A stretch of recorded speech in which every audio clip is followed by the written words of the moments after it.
So hello friends and students, welcome back to another video. आज इस video में हम फोर्स एंड प्रेशर के वापस नेक्स्ट टॉपिक पे जाने वाले। Next page number 9। पिछले वीडियो में जैसे हमने बताया था, इसमें हम जाने वाले टाइप्स ऑफ फोर्सेस। यहाँ से हमारा यहाँ से रहा था, यहाँ से ही हम कंटिन्यू करने वाले टाइप्स ऑफ फोर्सेस पे। 1 मिनट फ्रेंड्स।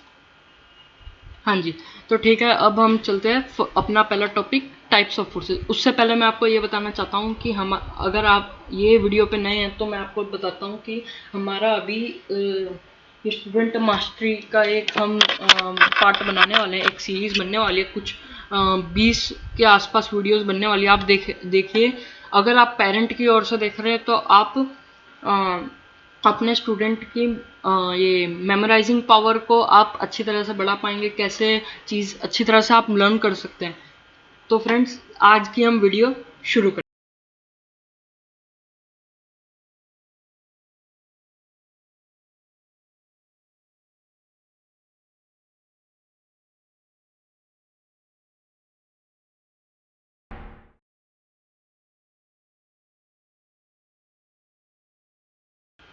तो फ्रेंड्स, हमारा आया टॉपिक टाइप्स ऑफ फोर्सेस।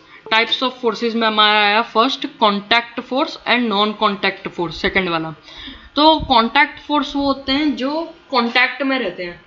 जैसे अगर मैंने कुछ भी चीज़ उठाई, स्टोन उठाया, तो हमारा वो फोर्स तो मस्कुलर फोर्स हुआ, पर जो हमने उठाया उसको पुल किया ना, तो कांटेक्ट में वो स्टोन और मसल के कांटेक्ट में है, हाथ के कांटेक्ट में कांटेक्ट फोर्स। तो हम पहले में जाते हैं muscular force. To push an object like a school bag और lift a bucket of water, force is required. अभी इसमें क्या है, जैसे हमें कुछ बैग को इसने पुश किया या वाटर बकेट ऑफ वाटर को उठाया, पर फोर्स तो वही है ना, फोर्स तो लगा ना, तो वो मस्कुलर फोर्स है, मसल पावर से उठाया गया है। दूसरा, the force is provide by the action of muscle in our body. This force due to the action of muscle is known as the muscular force. जो भी फोर्स मसल का use इसमें आ जाता है, जो जैसे अभी मैंने स्टोन का एग्जांपल दिया, एक बड़ा सा स्टोन है, उसको उठाया, दोनों हाथों से उठाया, तो फिर उसमें ताकत लगी ना, फोर्स तो लग गया ना, हमारा पुल फोर्स लगा, हमने उठाया अपनी तरफ खींचा, तो वो हुआ मस्कुलर फोर्स, और उसमें हमने पुल किया, मतलब कॉन्टैक्ट फोर्स में आया ये। ठीक है, वो हमारा कॉन्टैक्ट है, हाथ और स्टोन कॉन्टैक्ट है। तो अभी next, since muscular force can be applied only when it is in contact with an object. जैसे अभी हमने स्टोन उठाया, उसमें हमारा कॉन्टैक्ट तो है ना, अगर बिन कॉन्टैक्ट के तो हम उठा नहीं सकते स्टोन, कोई तरीका भी नहीं है उठाने का। तो इसलिए ये हमारा यही कहना चाहता है पैराग्राफ कि मस्कुलर फोर्स में कॉन्टैक्ट होता है हमेशा, बिन कॉन्टैक्ट के मस्कुलर फोर्स नहीं होता। It is also called a contact force. Muscular force is also called as a contact force. Friction force. अब फ्रेंड्स, पहले तो फ्रिक्शन जानते हैं, जैसे कि एक गाड़ी है, हम रोड पे चलाते हैं, तो फिर उसमें फ्रिक्शन रहता है ना, टायर और जमीन का। हाँ, तो वही बताने चाहते हैं। ठीक है, यहाँ साइड में एक आपको पिक्चर दिखाई देगी कि एक गाड़ी चल रही है उस पर सड़क पे, तो आप देख सकते हैं जो टायर टच कर रहे हैं उसमें फ्रिक्शन पैदा हो रही है। ठीक, अब यहां चलते हैं। When we stop pedaling a bicycle, it gradually slows down and finally comes to rest. Similarly, a boat comes to rest if we stop rowing. जब हम अपने वो पैडलिंग को छोड़ देते, साइकिलिंग चला गए, बीच में पैडल मारना बंद कर दिया, तो अपने आप रुक जाता है। हमने बॉल फेंकी, बॉल रोल कर रही है, अपने आप बीच में रुक गई, वो फ्रिक्शन की वजह से रुकती है।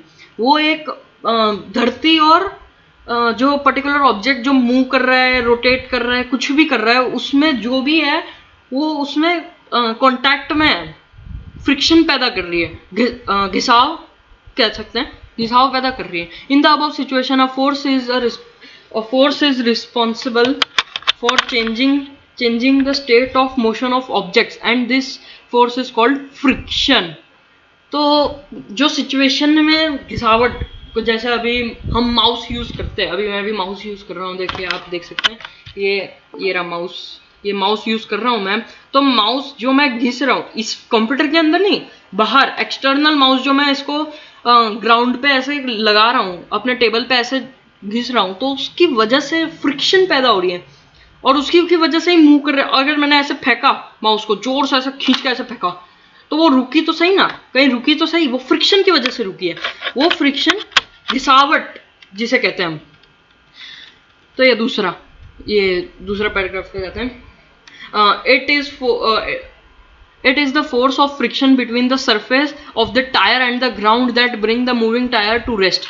ये जैसे अभी मैंने आपको एग्जांपल गाड़ी का दिया, उसमें लगे हुए थे, इसमें एग्जांपल एक छुट्टा टायर को दिया, मतलब ऐसी एक अलग से टायर को दे दिया, टायर हमने रोल किया, कभी ना कभी रुकेगा, पर अगर स्लोप है तो चलते ही जाएगा, ठीक है। अगर वो स्लोप बंद भी हुई तो कहीं ना कहीं तो उसको रुकना ही है, टेढ़ा मेढ़ा कुछ भी होकर रुकेगी फ्रिक्शन फोर्स की वजह से। between water similarly friction between water and the boat brings it to the rest when you stop rowing। हम जब वो उसके स्टीयरिंग घुमाना बंद करते हैं, ये क्या बोलते हैं, बोट और बोट को, तो फिर वो बीच में रुक जाती है पानी के बीच में। क्यों? क्योंकि वो पानी और उसमें फ्रिक्शन हो रही है, ठीक है। तो अब नेक्स्ट पैराग्राफ पे जाते हैं।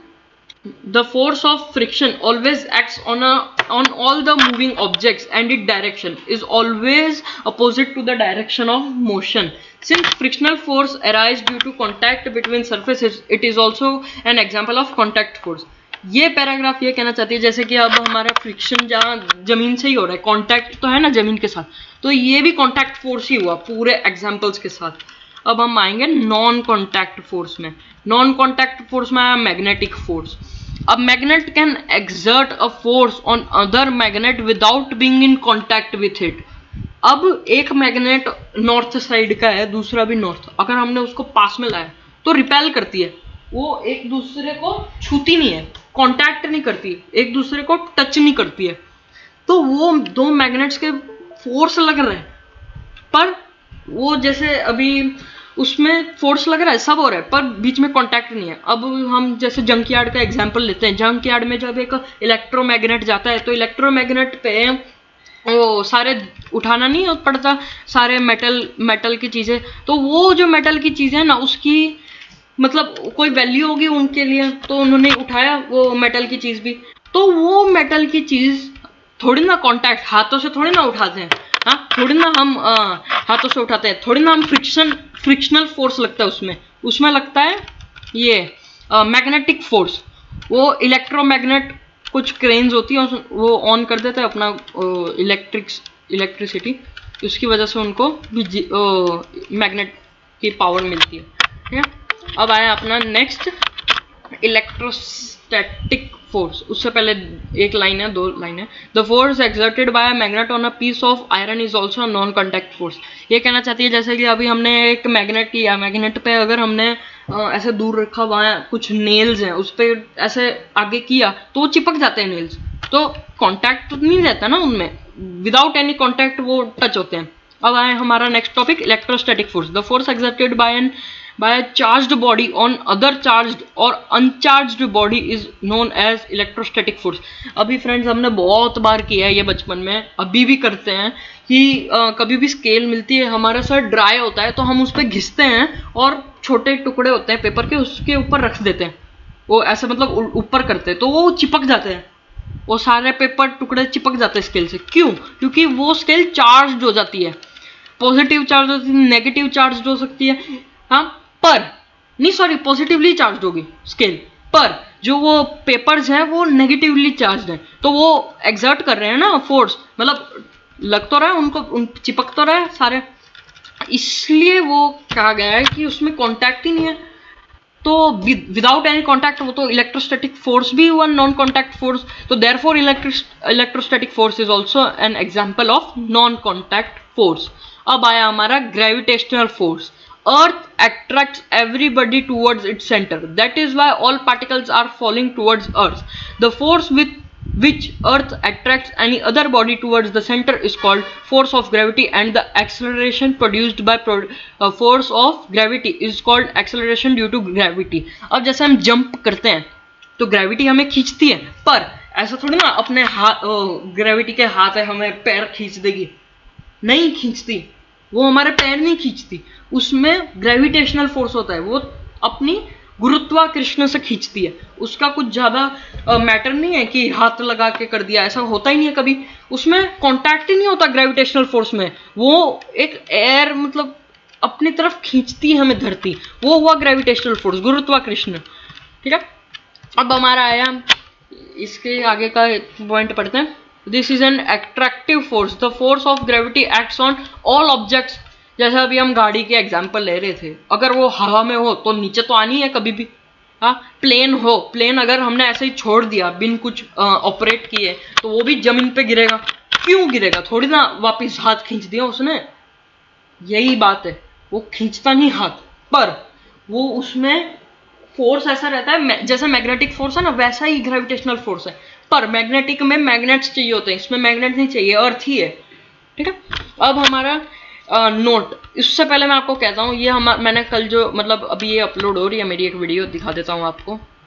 इसमें मेरा थोड़ा टाइम लगेगा पर कोई नहीं, ये इसमें थोड़ा टाइम लग रहा है, देखिए इसको थोड़ा टाइम लगेगा, फिर बाद में ये अपलोड हो जाएगी। उसमें मैंने ये कहा था कि you are facing eastwards, standing in front of a gate that can swing in what direction is your force is to pull the gate or push the gate।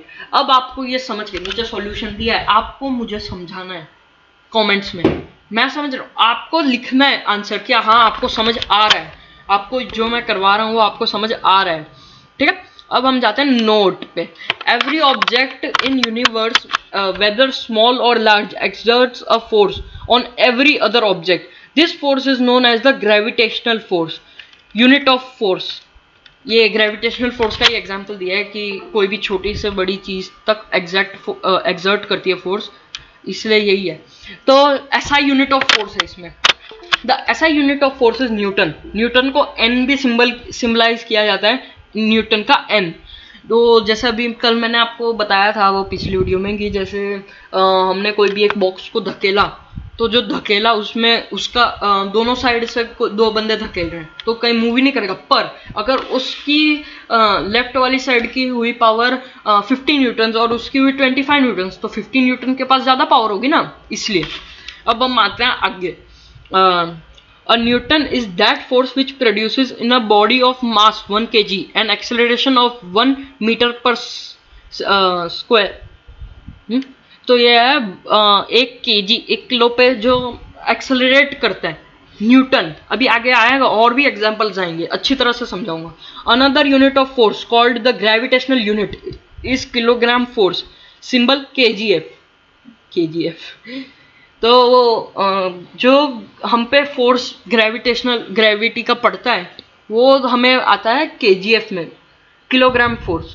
ठीक है, a kilogram force is that force with which a body of mass 1 kg is attracted towards earth। अब जैसे 1 kilo जो अर्थ पे आ रहा है, attract हो रहा है, तो क्या न्यूटन कितने उस पर प्रभाव पड़ते हैं। ठीक है, वो मतलब धरती और इंसान में भी तो वजन है 1 kg, हमारा 50 kg 52 62 kg तक। तो इसलिए याद, अभी आप नीचे देखिए note 1 kgf equals to 9.80 newton, मतलब इतना न्यूटन है। अगर समझ लिया जाए अभी किसी का 50 है तो 9.80 न्यूटन इंटू 50 हो गया। ये अपना क्वेश्चन आंसर है। ठीक है, तो अब हम नेक्स्ट पे चलते हैं। ये mass and weight. Mass is the quantity of material in a body measured by resistance to change of motion, it is expressed in kilogram. अब जैसे हम इंसान है, वो उनमें मास होता है, मतलब ऐसा मास नहीं, वो जो खाल वाल नहीं, मास मतलब वेट, हमारा खुद का वेट है, वजन है। हम स्पेस ऑक्यूपाई करते हैं। ठीक है, जैसा अभी मैं आपको बताऊं स्पेस कैसे ऑक्यूपाई करते हैं। जैसे कि अगर हम कबर्ड है, छोटी सी कबर्ड है, अब एक बड़ा सा बंदा है, वो तो अंदर जा नहीं सकता वो छोटे से कबर्ड में, तो वो छोटे से कबर्ड में उसका मतलब बंदा भी स्पेस ऑक्यूपाई करता ही है ना। ट्रेन का हाल सुन लो आप, कभी कभार वो खड़े रहने वाली ट्रेन होती है, तो उसमें कभी कभार हमें बैठना पड़ता है, तो खड़ा भी होना पड़ता है कभी कभार, तो है ना। तो उसमें कभी जगह नहीं होती, तो हम ऐसे मतलब घूमते रहते हैं, आगे होते हैं, तो ताकि स्पेस कम ऑक्यूपाई हो। वही है, मास हमेशा स्पेस ऑक्यूपाई करता है, जैसे इंसान करते हैं। वेट भी होता है मास का। ठीक है, mass is the quantity of material in a body measured by its resistance to change of motion. Motion change करता है mass, motion. It is expressed in kilogram. अब भी जैसा हमारा वेट है 50 to 60 कुछ भी है, वो उसका वेट तो है। Mass of a body always remains constant. कोई भी चीज का मास, जैसा अभी मैं अभी कंप्यूटर लैपटॉप में काम कर रहा हूँ, अपने लैब में काम कर रहा हूँ सैमसंग का, अगर उसका वजन 5 किलो है तो 5 किलो से बढ़ेगा नहीं, 5 किलो से बढ़ेगा नहीं, क्योंकि वो तो सेम ही रहने वाला है, सब सेम रहेगा, पर उसमें क्या क्या होगा, मतलब ऐसा चेंज वेंज नहीं होने वाला। अगर हम उस पर कुछ रखेंगे तो ही उसका ग्राम चेंज होगा। Weight is the force which the earth pulls towards the centre, it is measured in KGF और न्यूटन। अभी हम वी कंपेयर से लेके आगे का करेंगे, हमारे पास अभी पीडीएफ नहीं है, ठीक है। तो फ्रेंड्स आज के लिए बस इतना ही, ये मैं आपको समझा देता हूँ अभी। वेट इज द फोर्स, हम नीचे जब हमारा वो ग्राउंड पे फोर्स लग रहा है वो हमारा वेट की वजह से लग रहा है ना, हम कूदते हैं, हमारा कभी अगर जोर से बिल्डिंग से भी कूदे, मैं कह नहीं रहा हूँ आप कूदे, पर अगर हमने कहीं से भी कूदा पैर में तो लगेगा ही, या हड्डी टूट जाएगी अगर कूदे हम तो, ठीक है। आप ऐसा कुछ मत करना जो मैंने कहा, सॉरी अगर आप करें तो, ठीक है फ्रेंड्स आज के लिए बस इतना ही। अगर आपको ये वीडियो पसंद आई हो तो प्लीज़ इस वीडियो को लाइक कर देना, चैनल पे नए हो तो सब्सक्राइब कर देना, और हम अभी नेक्स्ट वीडियो में मिलते हैं, इसी का पार्ट लाएंगे, तो ठीक है। Thank you for watching this video.